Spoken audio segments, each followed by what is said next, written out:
গত 2 সপ্তাহ আগে নিউজিল্যান্ডে একটা সফর ছিল আমার। নিউজিল্যান্ডের আদিবাসী মৌরি একজন তরুণ, টকবগে তরুণ, সাদা চামড়া, আমাকে মসজিদের এক ভাই পরিচয় করালেন যে এই ছেলেটা নতুন মুসলমান হয়েছে। নতুন মুসলমান হলে বিশেষ করে আমার একটু কৌতূহল জাগে জিজ্ঞেস করার যে, ভাই তুমি ইসলাম গ্রহণ করছো কি দেখে? তখন সে আমাকে বলল, আমি ইসলাম গ্রহণ করার আগে জীবনের কোনো লক্ষ্য উদ্দেশ্য খুঁজে পেতাম না। আমি চেষ্টা করতাম জীবনের লক্ষ্য উদ্দেশ্য খুঁজে পাওয়ার, কিন্তু পেতাম না। ঠিক আছে, বুঝলাম, ক্যারিয়ার গড়লাম, অনেক পড়ালেখা করলাম, অনেক ভালো জায়গায় গেলাম, অনেক টাকা পয়সা কামাই করলাম, সবই ঠিক আছে। আফটার দ্যাট সবকিছুর পরে আমার প্রাপ্তিটা কি, আমি কোনো মানে খুঁজে পেতাম না। কিন্তু যখন ইসলাম গ্রহণ করেছি, এখন আমার কাছে মনে হয় এক ঢোক পানি পান করলে আমি জানি এটার লক্ষ্য কি।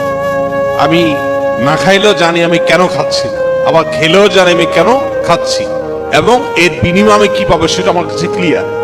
এখন আমি লাইফটাকে যতটা এনজয় করছি, এর আগে আমার লাইফটা এরকম এনজয় করার মতো জায়গা ছিল না।